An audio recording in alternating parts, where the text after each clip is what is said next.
Hey guys, Henry here, and today I'm going to be talking about Season 1 of Fear the Walking Dead.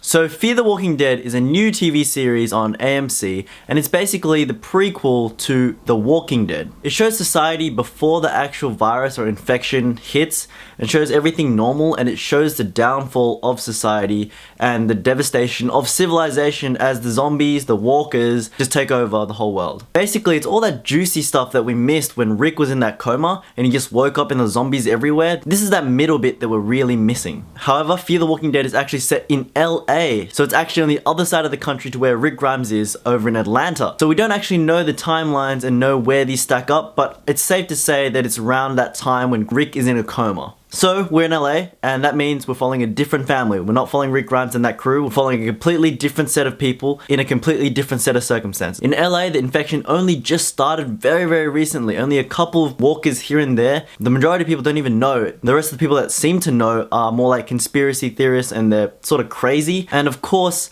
what happens when people do find out, and what happens when police start shooting these zombies, the outcome is very realistic to what would happen in the real world. That's what I really liked about The Walking Dead, is the realism. It's not fighting zombies the whole time, it's fighting people as well, because people are selfish innately. And I think from the outset, people in the show are very selfish, and you can see there's no bullshit. The whole world isn't holding hands trying to find a cure. It's basically everyone has realized what's happened, and they're trying to fend for themselves and just doesn't give a shit about anyone else. And basically what this show does bring out is, in the early days, they're faced with those really hard questions. Do I help these people? These people could be beneficial to me. They could weigh me down. They're humans too. What morally do I have to do? What is my obligation now that the world's gone to shit?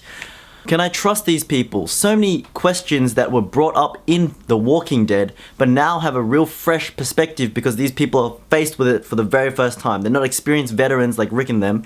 They're really confronted, and it takes them a while to really decide what to do. You watch The Walking Dead. You know what is happening. You know that the zombies are gonna take over, and the people are gonna be outnumbered and struggling to survive. You know that. And these people, because right now the zombies aren't as prevalent, they don't really know. They still see their friend, and they see a person in this zombie, and they're going, oh, we'll get you help, you'll be fine, and you're just like, get the hell away from that thing, it's just gonna eat you. And you know the struggles that the people face in The Walking Dead. They need water, they need fuel, they need food, they need guns. You just want to yell at these people, gather these essential things, get in a car and get the hell out, form a barrier, do this stuff that they've done in The Walking Dead that have protected themselves and has been so successful. You just want them to do that, and it's so frustrating when they keep doing the exact opposite of what you want them to do. But of course, in reality, that's what they would do, because in a situation like this, if you told someone that there were zombies outside, it would be very difficult to convince them without them seeing it for themselves. So it's this fact that you're screaming at them, just tell them, but they can't because they don't want to seem like a crazy person. It's all these things that have to be weighed up, and I think it's really interesting how they tackled it, but it is so frustrating to watch it as it unfolds. The main character, Travis, he's a really, really interesting character. He's a very peaceful guy. He's sort of just sensible and trying to keep it all together. The transformation he takes is incredible, and it just shows how someone so pure can be corrupted so quickly by this devastating world. He's a stand-up guy. He has high morals, high integrity, and this new world, it just breaks him, and it's just so cruel to watch. On the other hand, Travis's girlfriend, Maddie, she has that killer instinct. She knows from the get-go that something is wrong, and she's gonna have to do some bad shit to get out of it. She already knows these zombies aren't people. She already disregards that. She has no problem killing them.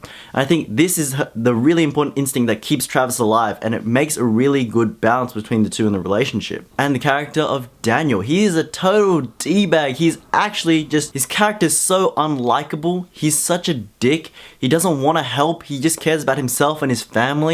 And you just want to punch him in the face. You have absolutely no sympathy for him, but at the same time you realize he is necessary. He is sort of that Daryl character that has those important qualities that you need to survive, and it's these types of people that you got to latch onto, even though you might not like them, but you have to deal with them because they're the people that are going to get you through this. Some people might think that this is basically the same as The Walking Dead. Well, it's not. Although it is the same in premise, and execution. The story, the backstory, the characters, they're all different, and it's really interesting to get a fresh take with fresh faces how they combat the situation. It's really cool to see how different people are interacting now in this new world. Fear the Walking Dead was only 6 episodes, so it was short and sweet. It was only 6 hours of your time. It's definitely worth it if you are a Walking Dead fan. But it is not essential to the story of The Walking Dead and Rick's journey. It's not essential to that, so if you're not really interested in other people, you don't care, you just care about Daryl, Carol, and Carl. No one cares about Carl. But if you care about that group, then don't even worry about this. It's not a big deal, but if you have an extra 6 hours on your hands, go ahead and watch it. I liked it, I really enjoyed it, and it was pretty well worth the 6 hours. It was interesting, but it didn't give me all the answers that I was looking for either. The real question now is, where do they go from here after season 1 ends? It does seem like they've reached the point where Rick has woken up. That's sort of that level. Everything's getting out of control, so we don't really know what's going to happen, if it's going to tell us more about where the virus started, how it all happened, or how it spread across the country. We don't know, because this TV show does seem like it's heading in the exact same direction as The Walking Dead. It's just going to be scavenge, get food, survive, face new groups of people, rapists, cannibals and stuff, so it could end up being the exact same as The Walking Dead, which would be a pity. I would like to find out a lot more, and I think if they put nuggets of information in Fear the Walking Dead, it would really complement The Walking Dead. I guess the real payoff in this show will be when the two groups meet. If they do, hopefully they will, but it seems like a long way away. When they meet, it's going to be super interesting. The audience will know both sides of the story. They will want them to interact. We know both parties are good people. We want them to be friends, but of course, they have their own methods and they're different. We don't know how they will take to each other. Don't know if they're going to kill each other. So that will be really interesting to watch and really cool. It's like when Marvel characters meet each other. That's like...